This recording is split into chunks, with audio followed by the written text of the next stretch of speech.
everybody, welcome back around the Blog and Grill. I am your host, Doug, here with Doug's Sports Blog and Grill for November 4th, 2013. I got a great episode of the blog for you. We'll take a look at the newest BCS standings, my take on the worst scheduling of the season for college football. We'll also take a look, we'll go around the shield. We'll take a look at the Richie Incognito Situation, and I'll let you know what the biggest NBA storyline is through the first week. So stay right here to Doug's Sports Blog and Grill. Right now, though, I want to start off with the College Football Saturday. A lot of good games that were played, some tight games, and a very underrated football weekend on both sides, really college and pro. But first, I want to talk about my Syracuse Orange. Syracuse got back to 4-4 with a nice win over Wake Forest, 13-0. It wasn't an extremely exciting game to watch. There was 11 punts in the first half. Quarterback play was not very good. Terrell Hunt threw for just 144 yards. But it was the trick play on the touchdown and also the Terrell Hunt run that really put them in a good position. They ran the ball effectively, once again rushing for 183 yards. But really the story was the Syracuse defense. Tanner Price threw 54 times. He was just 22 of 54. They really stopped the run as well. Wake Forest ran for just 40 yards. Really, Syracuse played a sound game on both sides of the ball, didn't turn it over, and they get out of there with a win in a hard-fought battle in the ACC. So we'll see what they can do as they continue down the stretch. They need to pick up 2 more wins to have a shot at a bowl bid. They have a big game coming up this Saturday at Maryland, and then they'll finish up with at Florida State, home against Pittsburgh, and home against BC. I see 2 wins in there, and I think this team can get to a bowl game.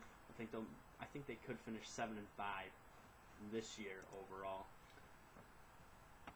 All right, the other game I want to talk about, Nebraska Northwestern, and I really just want to talk about the last play of that game, the Hail Mary.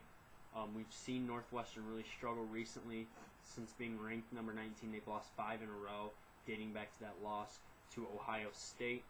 Really, Northwestern played a good game. They were leading late, and they just made a mistake. They didn't bat down the ball. The Nebraska quarterback, Ron Kellogg III, made a deep bomb pass, tipped into the end zone, touchdown. An exciting finish and a very unexciting game, but Nebraska gets the win nonetheless on a very exciting play in college football. All right, and finally, I'll talk about the big game of the night, number 7 Miami against number 3 then Florida State. Florida State getting the win 41-14. I picked Florida State to win 42-14, so I was pretty close. Jameis Winston, though, not very good. He threw the 2 picks. He wasn't extremely efficient either. They did run the ball. The best I think they've run the ball all year. Let's just take a look inside the box score here. And really, Stephen Morris for Miami, he played a good game. He only turned it over. I mean, he did throw 2 picks. Some of those were late. Duke Johnson ran the ball great, even though they lost him for the season. We saw Stephen Morris playing hurt, playing through the pain. We saw Jameis Winston overshoot a couple wide receivers. But Florida State comes out and runs the ball for an impressive 192 yards. They controlled possession. They ran the ball 44 times, attempted 29 passes. So they played good.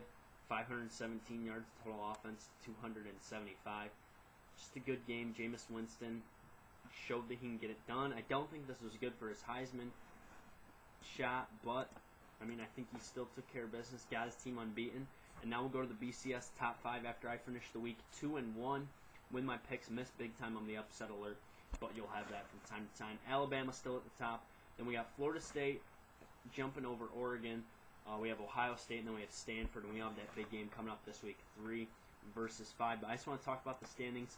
This is what we thought we'd see. Florida State jump back over Oregon, still the top 3, separated by a lot, I think, from Ohio State. I think Ohio State is significantly further down. I think the big question is going to be if Stanford can beat Oregon and win out, can Stanford somehow sneak up in and possibly get a shot at the national championship if Florida State slips?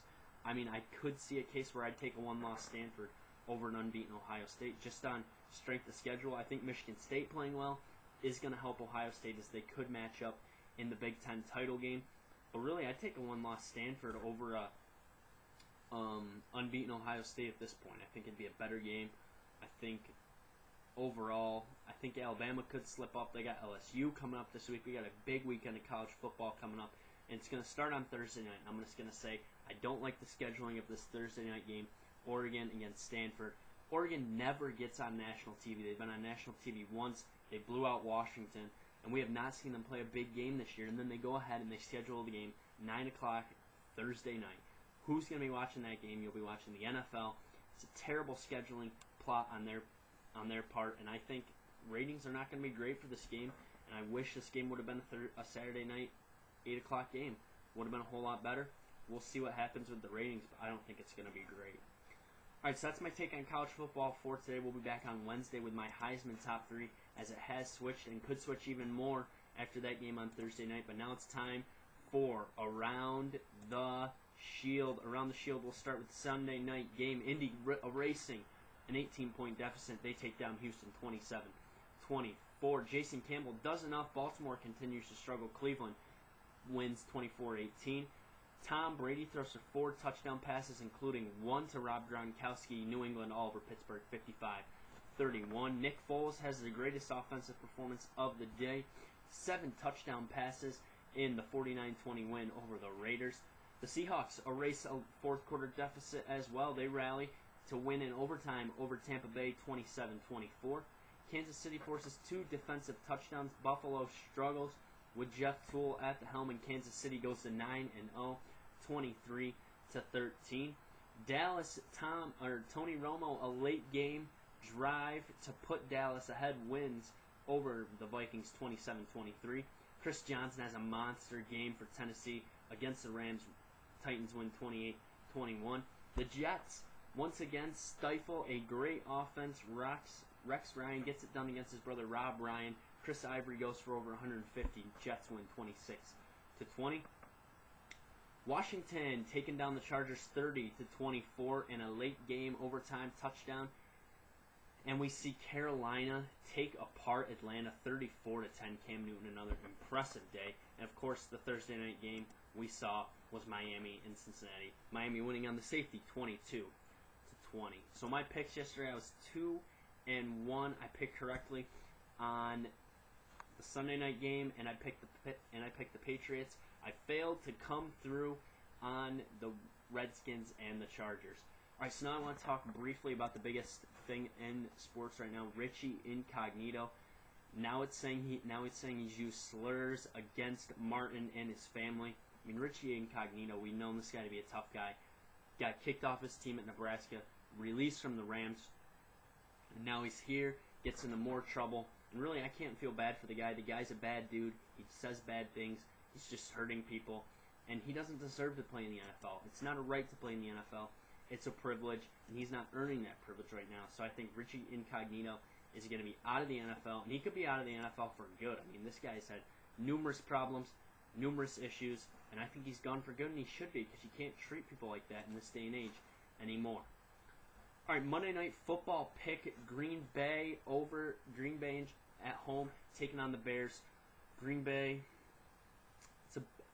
is favored as a 10.5-point favorite. I'm going to not take the points. I'm going to take Green Bay over Chicago, and I'm going to pick Green Bay to win 34-27. I think it could be a shootout, and I got Green Bay winning 34-27. All right, time for a quick look inside the association NBA action, and the story of the week so far has been Michael Carter-Williams, the rookie out of Syracuse, lighting it up. He's averaging over 20 points, about 10 assists. He had 26 and 10 the other night against the Bulls as they came back. And this team was projected to win 16 games. They've already won 3. I like what I'm seeing from the young man. He's passing the ball well. Many people said he wouldn't shoot the ball well. He's shooting the ball well, too, so I'm not surprised. I think he could get it done, and I think he's going to be a very dangerous player all throughout the season. He's playing great. He's being a phenomenal scorer.